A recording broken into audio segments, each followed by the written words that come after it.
Alright guys, welcome back. So I did take a little break from the revelation ever since my alt got banned. That happened about 2 weeks ago, I believe.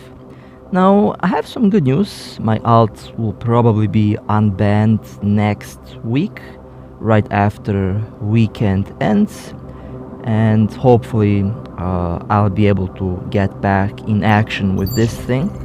Now, I could ask my friends to go and tackle for me, but I did really enjoy the solo aspect of using the tackle alt, so I would like to continue with the tackle alt, so we will see how that will go. But I have had the chance to fly this thing in the last couple days because we had a pretty good team set up and I was able to easily fly the revelation. Now I also did plan to take the revelation into low sec, basically to hot drop on ships, but I still have to do some small adjustments to the build. There is a big chance that I might go and buy a second dreadnought or perhaps a carrier, and that ship will probably be used in low sec. Still really haven't decided on what to do with that idea. Now, as for the tackle alts, if the alt gets unbanned next week, that's going to be great. However, since I have changed my operating system on my device, I'm a little bit worried on how the emulator work, because I know that this Android version doesn't really like a program like that, so I might run into some stability issues until I solve that. But that's just something that can happen but doesn't necessarily have to happen, so we will see. Now there is one pod over here, not really sure what they're doing. I thought that I can hit them, but apparently I can't. The high angle weapons have become much cheaper now. Actually, let me quickly check the market price on a separate window here. I thought if I go and get a second dreadnought, that it will be used with high angle weapons. Currently 250 million on the market, which honestly is not that bad. I bought the first set of high angle weapons for about 600 million, which was honestly a little bit too expensive, and I would say the price is still a little bit too expensive. Now, as for the other good things that happened, I actually did manage to find some of the never released before recordings that I had with some of my older ships, and I think I did find some of them that include the revelation, so I was able to find something fresh for you. And surprisingly, I actually forgot about a lot of these fights. We had one fail. Basically, we got jumped by a bunch of ships and I think we lost one bubble, but we did manage to chase them away at the end, so that will be included in this video. We will have, I think, 1 or 2 fleet wipes in this video, depends on where I decide to include that in, but I managed to find some good fights. So let me quickly go and dock this boat, because I have to change the implant so that I can come back to the gate and continue to do what I do. Now, what do I enjoy more, camping or do I enjoy more low sec? Well, it really depends. Lately, as you all know, based on the videos that I uploaded, I was mostly in low sec flying cruisers. In some cases I was flying frigates, in some other cases I was flying the Macarial or the Megatron. But in the end, when I get bored from camping, I like to go and run the other ships into low sec. When I get bored from low sec, I come back to the revelation. So it's a balance between things that I like to do, and of course, both do bring a lot of ease, which is a very good thing. So, still no signs of the Chemosh. After all, the year basically just started, and the next big update might be around the corner. I'm personally very excited for the new things that will be released. There are some things that I don't really like, and when the time is right, I'll be talking about that. But so far, the new ships, I think the new Corp versus Corp thing that was Warp drive announced a while active. ago that should be released very soon. That sounds very interesting. Kind of does sound like tournament, and I believe this year we might actually have the first alliance tournament in this game. Which, if I get the chance to participate, I will participate. But it all depends on how things play out. And overall, I think I did cover most of the things that I wanted to talk about in the first part of this video. So, let me quickly get this monster into the hangar to do some modifications.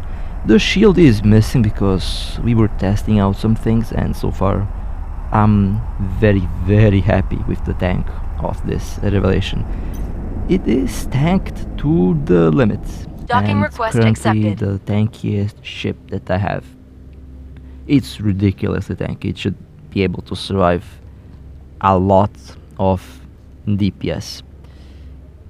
Okay, so let's see if there is no crash over here. Okay, there is no crash. So, with that being said, I think it will be time to go and blow up some boats.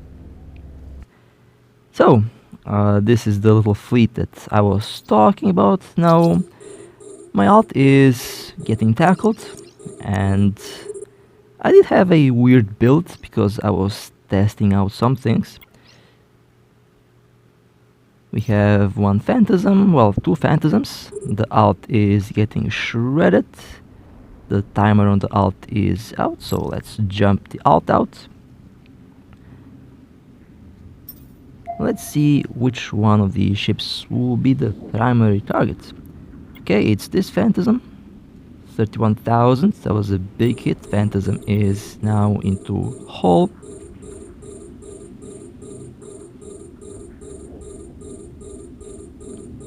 Well, that was a weird 10,000 hit. Probably lagged out, and unfortunately, looks like we are going to lose our bubble. Okay, our bubble has exploded. And now all of the cruisers are free to move. Now I don't have the high angle weapons, and it's a little bit of I guess my fault for not having the high angle weapons installed. This happened right after I changed into the normal main turrets, so I was a little bit angry at myself for not keeping the high angle turrets on the revelation, because I would be able to easily wreck those ships. With quad webs and a scrambler, it is very easy to hit a phantasm if you're using the high angle weapons on the revelation. And I also did have dual tracking computers, and I believe I also have the level 8 general unit for tracking, so I definitely will have enough tracking to hit those cruisers. But unfortunately I messed up and I changed build at the wrong moment. So in some cases having the high angle turrets is actually much better than having the main turrets, and this is one such example where if I had the high angle turrets, this would have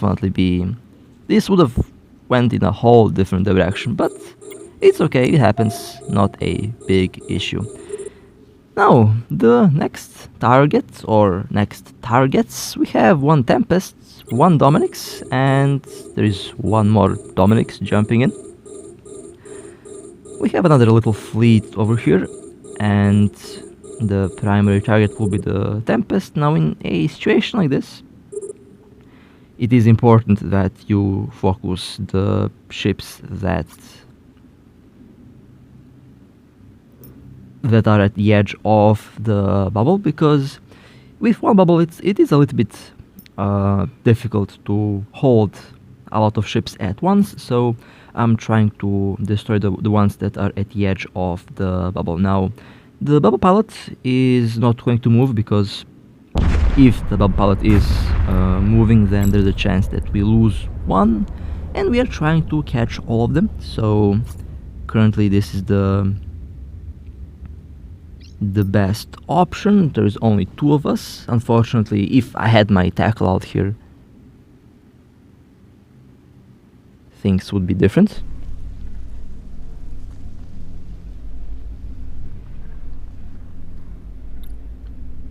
Because I would be able to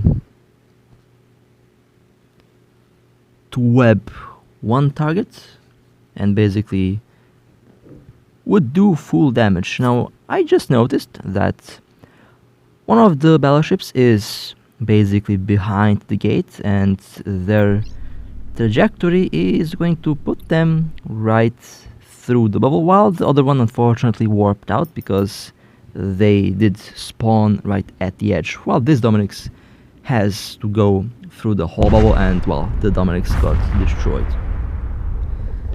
So unfortunately, in the end, we did not catch all of them. We blew up only 2 battleships out of 3, which is okay. Not really sure what was going on here, but kind of funny to have random battleships just pop in. Okay, that was the Tempest. The Dominix was built for PvP, it seems like. Dual scramblers, a lot of DPS. Perhaps they even had the drone bombs. The drone bombs are very good. They are excellent weapon systems for PvP. Next target, we have one Macarial. A Macarial warping in basically never gets old, and we have destroyed a lot of them. I actually lost count on how many Macarials we have destroyed.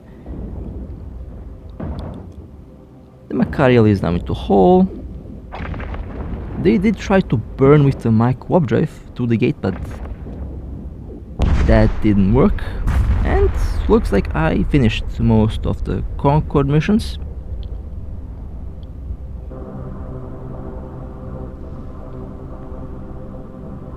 Okay, now let me take a look at the kill here, and then we can go to the next target. Of course, I was a little bit busy here in the background, so my apologies if it takes a little longer to go towards the kill window. 3.8 billion, not bad.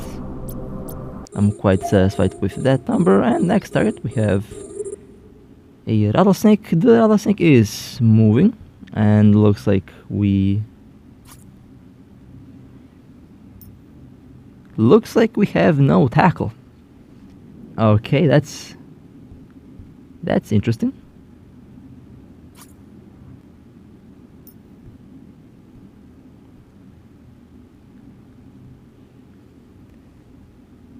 The rattlesnake seems to be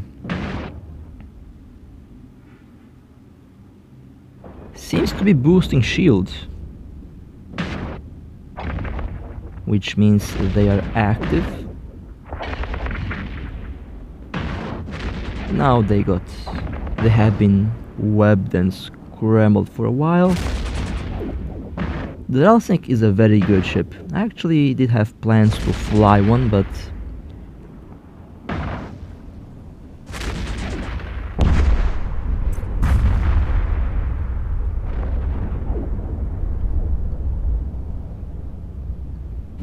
but unfortunately never really had the chance to do that. 3.4 billion. Well, they had a DPS build, a balanced build, not really sure how to describe that build, but in any case, was pretty good. Next target, we have another Macarial. Now, if I can recall, this Macarial threw a lot of salt after getting destroyed. Somehow, I still don't understand why players like to throw so much salt, but I guess it's okay, I don't know. This was recorded back when my alt was still up and running, and that's been a while actually. So luckily I did manage to save that recording. 3.6 billion, not bad, pretty solid. Triple Gyro Stabilizers, looks like a DPS build. Next target, we have one Raven Striker. Now I had a good fight with a Raven Striker recently. It took like 4 minutes to destroy it, and I did include that video.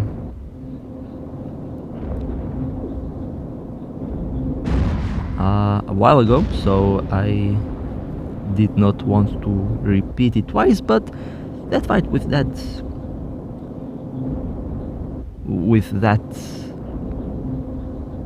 Raven Striker had a fantastic build.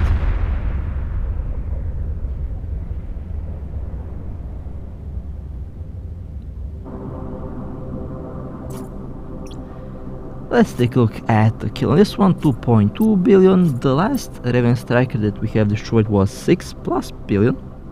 Was fully integrated for tank, while this one is fully built for DPS. Very interesting.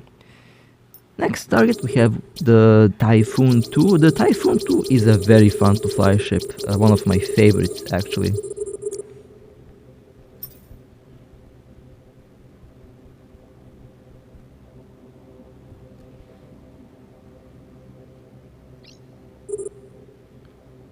First hit 36,000, it removed the shield.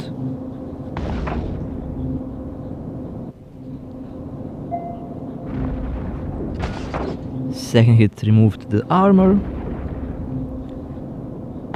Now, do I prefer a tank or DPS Dreadnought? Well, that's a very tough question, because in some situations having DPS is better than having tank, but in some other cases it's the other way around. 2.4 billion. Now this Typhoon had a very interesting build. I kinda like how this looks. An afterburner DPS build for long range, which is very nice. Next we have an Apocalypse Striker.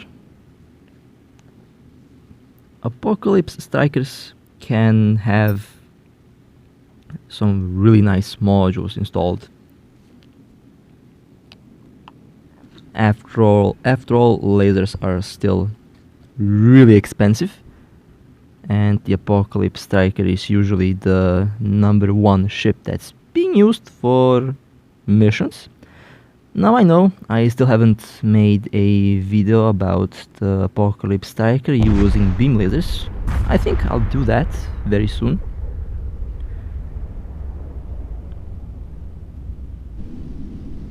I usually run the Apocalypse Striker with pulse lasers because of the extra tracking, but the beam laser Apocalypse Striker is also pretty good, and this one had pulse lasers. Okay, nice.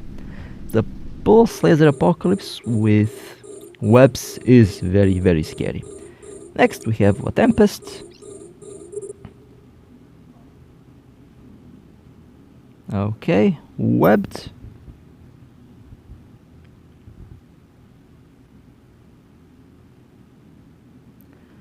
I believe if I end up flying the Chemosh. Perhaps I'm not going to need the alt anymore because the Chemosh does have like 30-kilometer webs, although not as strong as the...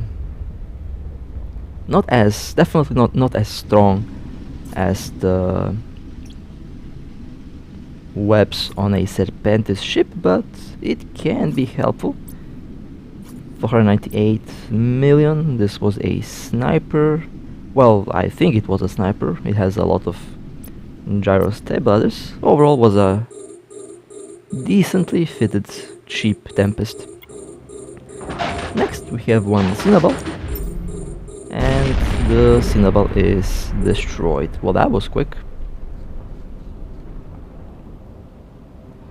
The Barrage Macarial still does have fantastic DPS. I thought about getting the Naglifier because I already have the Barrage Implant decently leveled up, so that's a possibility that I might buy. However, I'm not really sure as of now. It's a very tough choice when you have to decide on buying a new ship like that. 1.3 billion, dual medium boosters, and no afterburner. Now, a Cinnabal is fairly fast, so you should definitely take advantage of its speed. So that means always fit a afterburner or micro warp drive on your Cinnabal. Next start, we have one Ashimu. Blood Raider ships are always expensive, and blowing them up is always fun, and can always bring you a lot of ISK. So let's take a look at the... I'll just set the kill on the screen here. I guess I did forget to show the kill, my bad. Next start, we have one Succubus. Succubus has been webbed, and Succubus has been yeeted. Very nice. The Revelation can hit small things if they are webbed, especially if they are going towards your ship. 896 million ISK, okay. And this looks like a PvE Succubus, and they have the Voyage Core. I love to blow up ships that have the Voyage Core, because the Voyage Core is, let's say, a core that should never have been released, because it's just, well, let's just say it's a little unbalanced. Now, next target we have Gila, and this Gila is having a very bad day today. They warped, they tried to warp out, but they got yeeted fairly fast. Next target we have an Oracle 2, and the Oracle 2 got popped. Let's take a look at the kill. 783 million, the loot drops were not good at all, unfortunately. A dual propulsion Oracle 2, that's interesting. I think I never seen that before. Very interesting build, not really sure if it's a good one or bad one, because I personally haven't tried that out yet. Next target we have another Gila.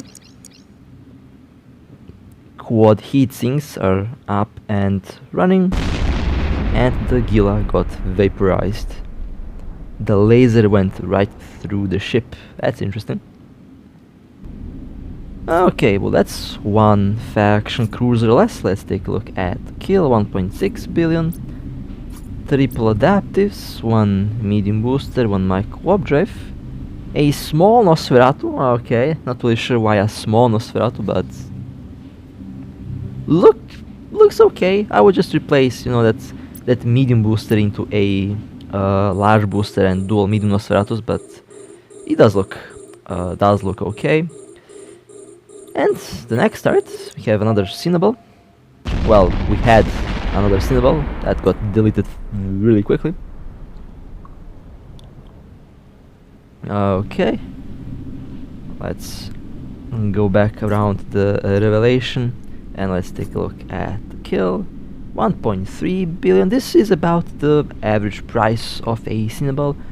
They go at 1.3, 1 billion, sometimes 1.4.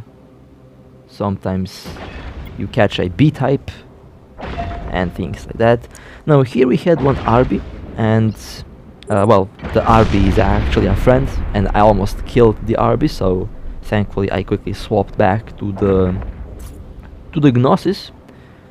The Gnosis is technically a faction ship, 250 million one, and of course it was empty. Not really sure why, but okay, let's keep on moving, I guess. So, with that being said, I guess that's it for this video.